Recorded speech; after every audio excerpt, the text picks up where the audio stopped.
Assalamualaikum warahmatullahi wabarakatuh. Perkenalkan, nama saya Windy Astuti. Saya mahasiswi Sekolah Tinggi Ilmu Administrasi Mataram, semester 4, NIM 2240058, Prodi Administrasi Negara. Pada kesempatan ini saya akan mempresentasikan materi tentang pengawasan tata kelola pemerintahan daerah. Pengawasan tata kelola pemerintahan daerah adalah proses pemantauan, pemeriksaan, dan evaluasi terhadap penyelenggaraan pemerintah daerah untuk memastikan bahwa seluruh kegiatan pemerintah berjalan sesuai peraturan perundang-undangan, tujuan pembangunan, serta prinsip tata kelola pemerintahan yang baik atau good governance. Pengawasan sangat penting karena pemerintah daerah memiliki kewenangan untuk pengelolaan anggaran, melaksanakan pembangunan, dan memberikan pelayanan kepada masyarakat.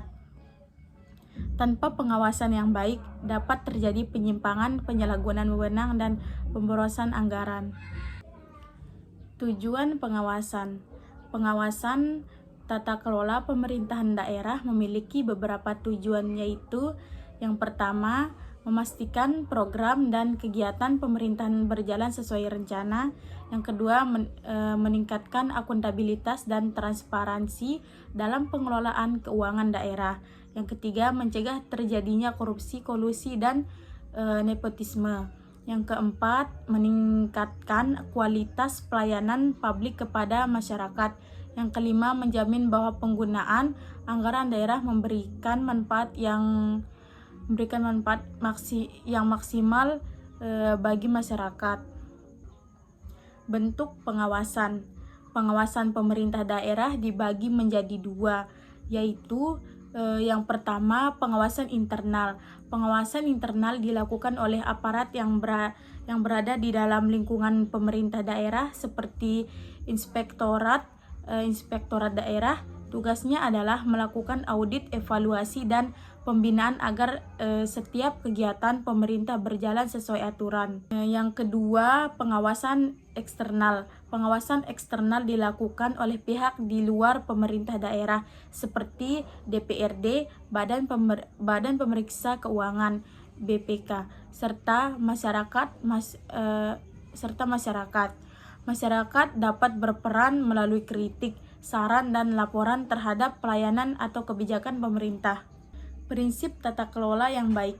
Pengawasan harus berlandaskan prinsip-prinsip good governance, yaitu transparansi, yaitu keterbukaan informasi kepada masyarakat, akuntabilitas, yaitu setiap kebijakan dan penggunaan anggaran harus dapat dipertanggungjawabkan, partisipasi, yaitu masyarakat ikut terlibat dalam proses pembangunan dan pengawasan, efektivitas dan efisiensi, yaitu penggunaan sumber daya secara tepat guna, kepastian hukum, yaitu seluruh kegiatan harus sesuai dengan peraturan yang berlaku. Tantangan pengawasan. Meskipun pengawasan sudah dilakukan, masih terdapat beberapa tantangan, antara lain keterbatasan sumber daya manusia yang kompeten, kurangnya transparansi dalam penyampaian informasi publik, rendahnya partisipasi masyarakat dalam mengawasi pemerintah, masih adanya penyalahgunaan wewenang, dan praktik korupsi. Tantangan-tantangan tersebut dapat menghambat terciptanya pemerintahan yang bersih dan efektif. Upaya peningkatan pengawasan. Untuk meningkatkan kualitas pengawasan diperlukan beberapa langkah, yaitu memperkuat peran inspektorat daerah, meningkatkan kompetensi aparatur pengawas, memanfaatkan teknologi informasi dalam pengelolaan pemerintahan, meningkatkan keterbukaan informasi kepada masyarakat, mendorong partisipasi aktif masyarakat dalam proses pengawasan.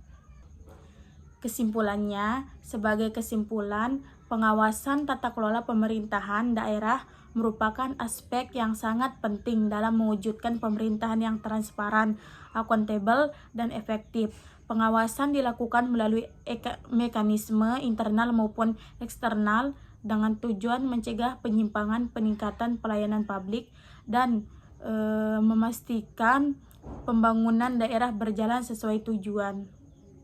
Dengan pengawasan yang baik, kepercayaan masyarakat terhadap pemerintah akan meningkat dan pembangunan daerah dapat terlaksana secara lebih optimal.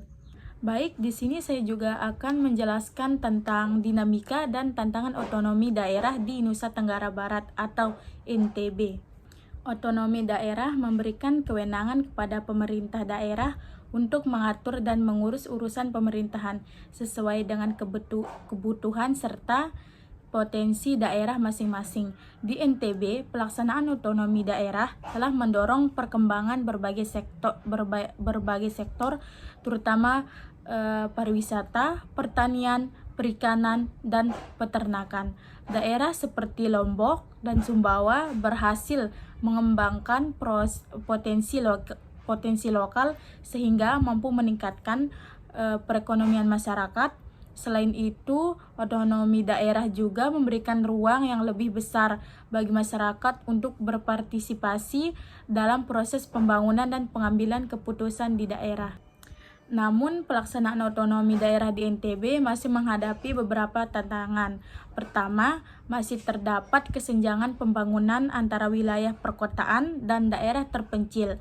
Kedua, kualitas sumber daya manusia aparatur pemerintah di beberapa daerah masih perlu ditingkatkan agar pelayanan publik menjadi lebih efektif. Ketiga, banyak daerah yang masih bergantung pada dana dari pemerintah pusat karena pendapatan asli daerah atau PAD belum optimal. Selain itu, NTB juga menghadapi tantangan berupa pengelolaan sumber daya alam yang belum maksimal serta risiko bencana alam seperti gempa bumi dan kekeringan yang dapat menghambat pembangunan. Sebagai kesimpulan, otonomi daerah di NTB telah memberikan banyak manfaat dalam pengembangan potensi daerah dan peningkatan kesejahteraan masyarakat. Namun, untuk mencapai hasil yang lebih optimal, diperlukan peningkatan kualitas SDM, pemerataan pembangunan, serta tata kelola pemerintah yang lebih baik. Baik, terima kasih. Hanya ini yang dapat saya sampaikan. Wassalamualaikum warahmatullahi wabarakatuh.